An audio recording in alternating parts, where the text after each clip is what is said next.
తొలిపలుకు channel కు స్వాగతం. నేను లాలిత్య. నేటి ముఖ్యాంశాలు చూద్దాం. ఢిల్లీ మీరట్ ర్యాపిడ్ మెట్రో నమో భారత్ రైలు సేవలను ప్రారంభించిన ప్రధాని నరేంద్ర మోదీ.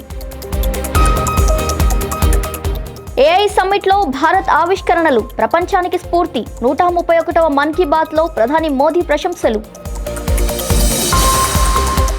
ట్రంప్ సంచలన వ్యాఖ్యలు. సుంకాలు 10% నుండి 15%కి పెంపు.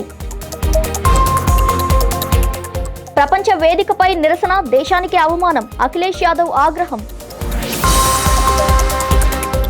నాగర్ కర్నూల్ మల్లన్న జాతరలో విషాదం. తోపులాటలో 2 నెలల శిశువు మృతి. బాన్స్వాడ పర్యటనకు ముందే రామచంద్రరావు గృహ నిర్బంధం. బీజేపీ ఆగ్రహం. Telangana BJP chief Ramachandra Rao arrest. ఖండించిన కేంద్ర మంత్రి కిషన్ రెడ్డి. బండి సంజయ్ తీవ్ర ఆరోపణలు. తెలంగాణలో ఎమర్జెన్సీ వాతావరణం. తిరుమల పరకామణి కేసు మళ్లీ వేడెక్కింది. సీఎం నిర్ణయంపై భూమన కరుణాకర్ రెడ్డి ఆరోపణలు. గాంధీ సరోవర్ మధు పార్క్ ఇల్లు ఖాళీ. బాధితులకు బీఆర్ఎస్ అండా. జూబ్లీ హిల్స్ లో రేస్. రోడ్డుపై ఫెరారీ బీభత్సం. ధ్వంసమైన 4 వాహనాలు. భగవంత్ మాన్ 151 జంటల సమూహ వివాహ వేడుకలకు ప్రత్యేక అతిథిగా హాజరైన అరవింద్ కేజ్రీవాల్. ప్రధాని నరేంద్ర మోదీ ఈరోజు ఢిల్లీ మీరట్ ర్యాపిడ్ రైల్ మెట్రోను ప్రారంభించారు.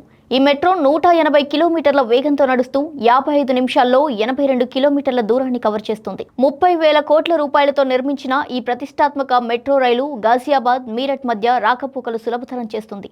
దేశంలోనే తొలి రీజనల్ ర్యాపిడ్ ట్రాన్సిట్ సిస్టమ్ నమో భారత్ రైలు సేవలను కూడా ప్రధాని మోదీ ప్రారంభించారు. యోగి ఆదిత్యనాథ్తో కలిసి ప్రధాని ఈ ప్రాజెక్టును జాతికి అంకితం చేశారు.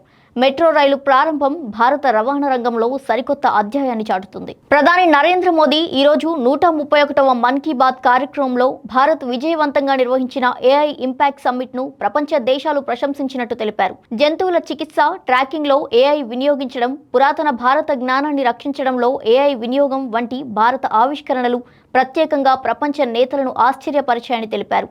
ప్రధాని మోదీ దేశ యువత ఆవిష్కరణల ద్వారా భారత్ కీర్తిని శిఖరాలకు తీసుకెళ్లే శక్తిని కలిగి ఉందని ప్రశంసించారు. అంతేకాక సైబర్ నేరాలపై అప్రమత్తంగా ఉండాలని, డిజిటల్ వ్యవహారాల్లో జాగ్రత్తగా ఉండాలని ప్రజలను హెచ్చరించారు. అలాగే ఇటీవల రోడ్డు ప్రమాదంలో మృతి చెందిన 10 నెలల కేరళ చిన్నారి ఆలిన్ షెర్లిన్ అబ్రహం అవయవాలను దానం చేసిన ఘటనను గుర్తు చేసుకుని ఆమె తల్లిదండ్రులను అభినందించారు. ఆ చిన్నారి నలుగురికి జీవన దాతగా మారిందని, ఇలాంటి నిర్ణయాలు దేశంలో అవయవ దానంపై అవగాహన పెంచుతాయని తెలిపారు. సుప్రీంకోర్టు తీర్పు వచ్చినా ట్రంప్ మాత్రం వెనక్కి తగ్గలేదు. ప్రపంచ దేశాలపై విధించిన 10% సుంకాలను 15%కి పెంచుతున్నట్టు ప్రకటించారు. ఈ నెల 24 నుండి అమల్లోకి రానున్న ఈ నిర్ణయం భారత్కు వర్తిస్తుందని స్పష్టం చేశారు. చట్టపరంగా సమీక్షించిన తర్వాతే పెంపు నిర్ణయం తీసుకున్నామని, అవసరమైతే మరిన్ని సుంకాలు విధిస్తామని ట్రంప్ హెచ్చరించారు. ఇంధనం, ఔషధాలు, కొన్ని వ్యవసాయ ఉత్పత్తులు, వాహనాలు వంటి కీలక వస్తువులకు మాత్రం మినహాయింపులు ఇచ్చారు.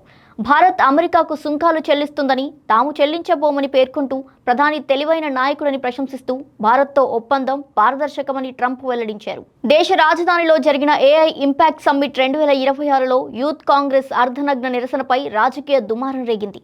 విదేశీ ప్రతినిధులు, అంతర్జాతీయ సంస్థల సమక్షంలో చొక్కాలు విప్పి చేసిన ఈ నిరసన తగదని అఖిలేష్ యాదవ్ తీవ్ర అభ్యంతరం వ్యక్తం చేశారు. అంతర్గత విభేదాలు ఎంత ఉన్నా ప్రపంచ వేదికపై దేశ గౌరవాన్ని దెబ్బతీయకూడదని హితవు పలికారు. ప్రధాని నరేంద్ర మోదీని లక్ష్యంగా చేసుకుని చేసిన ఈ చర్య వల్ల దేశానికే తలవంపులు వచ్చాయని వ్యాఖ్యానించారు.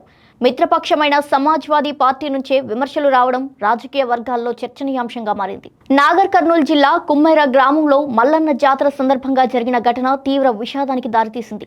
చంద్రకళ తన కుమార్తె కీర్తి, కుమారుడు గణేష్, కోడలు మౌనికతో కలిసి ఆలయానికి వెళ్లారు. వారి వెంట మౌనిక ఒడిలో 2 నెలల పసికందు ఉంది.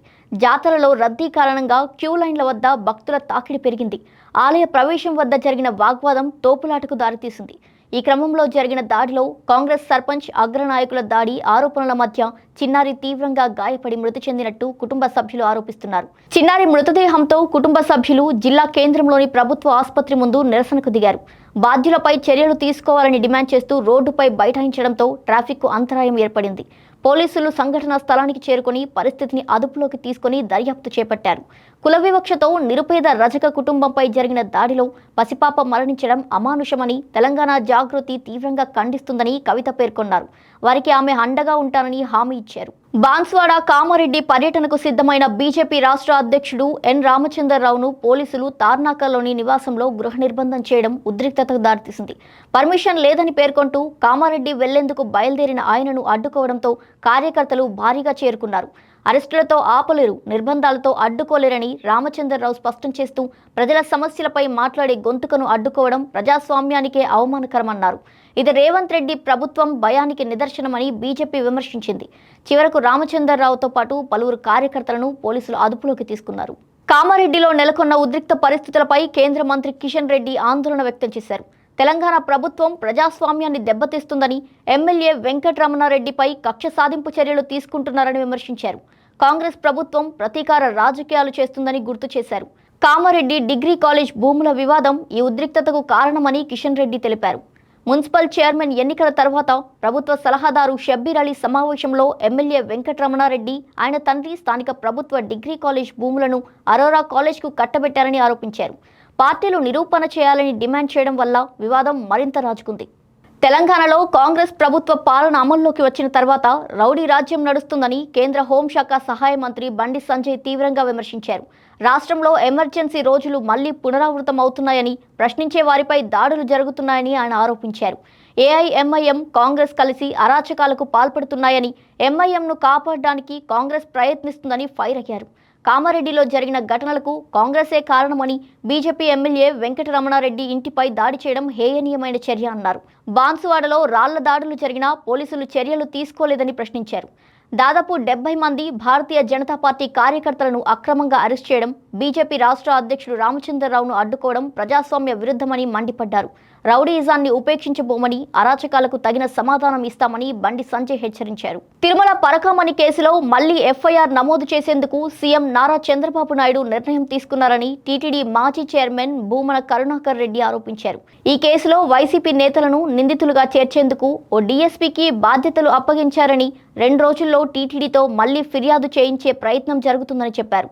ఇప్పటికే 2 డీజీ స్థాయి అధికారులు విచారణ జరిపి కోర్టుకు నివేదిక సమర్పించిన తర్వాత కూడా మళ్లీ డీఎస్పీ స్థాయి అధికారితో తమకు అనుకూలంగా నివేదిక తయారు చేయించుకునే యత్నం జరుగుతుందని విమర్శించారు. వైసీపీ నేతలే టార్గెట్గా ఈ చర్యలు తీసుకుంటున్నారని అన్నారు. అదే సమయంలో తిరుమల లడ్డూ నెయ్యి కల్తీ వ్యవహారంలో ఏకసభ్య కమిషన్ ఏర్పాటు చేయడం చట్ట విరుద్ధమని ఆరోపించారు. సిట్ విచారణ కొనసాగుతున్న వేళ ఈ నిర్ణయం సుప్రీంకోర్టు ఆదేశాలను అవహేళన చేయడమేనని పేర్కొన్నారు. బీఆర్ఎస్ నేత Harish Rao Madhu park ridge apartment Musi బాధితులతో సమావేశం నిర్వహించారు. ఈ సందర్భంగా ఆయన మాట్లాడుతూ ఎంపీఆర్ అపార్ట్మెంట్స్ కేసీఆర్ కు దగ్గర సంబంధం కలిగినవి, మంచినీళ్లు, ఇన్ఫ్రాస్ట్రక్చర్ అందించిందని, కానీ రేవంత్ రెడ్డి వాటిని కూల్చేస్తున్నారని విమర్శించారు. కాంగ్రెస్ పార్టీకి మూసీ సుందరీకరణపై ఏ విధానం లేదని, బీఆర్ఎస్ పాలనలో 4,000 కోట్ల రూపాయలు ఖర్చు చేసి 38 ఎస్టీపీలు నిర్మించారని గుర్తు చేశారు.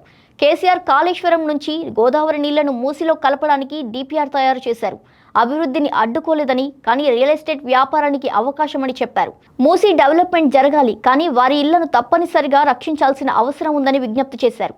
సబితా ఇంద్రారెడ్డి ఈ ప్రాజెక్టులో గాంధీ విగ్రహం అవసరమే లేదని, మానవత్వం లేని చర్యలని విమర్శించారు. ఒక్క ఇల్లును కూడా టచ్ చేయకుండా డెవలప్మెంట్ చేయాలని, బీఆర్ఎస్ పార్టీ ఎల్లప్పుడూ బాధితులకు అండగా ఉంటుందని ఆమె స్పష్టం చేశారు. జూబ్లీహిల్స్ రోడ్ నెంబర్ 45లో సినీ నటుడు ఎమ్మెల్యే నందమూరి బాలకృష్ణ నివాసం సమీపంలో ఈరోజు మధ్యాహ్నం రోడ్డు ప్రమాదం చోటు చేసుకుంది.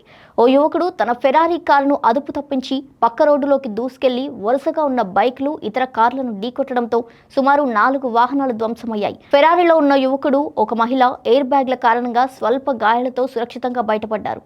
అయితే ఇతర వాహనాల్లో ఉన్న పలువురు వ్యక్తులు తీవ్రంగా గాయపడ్డారు.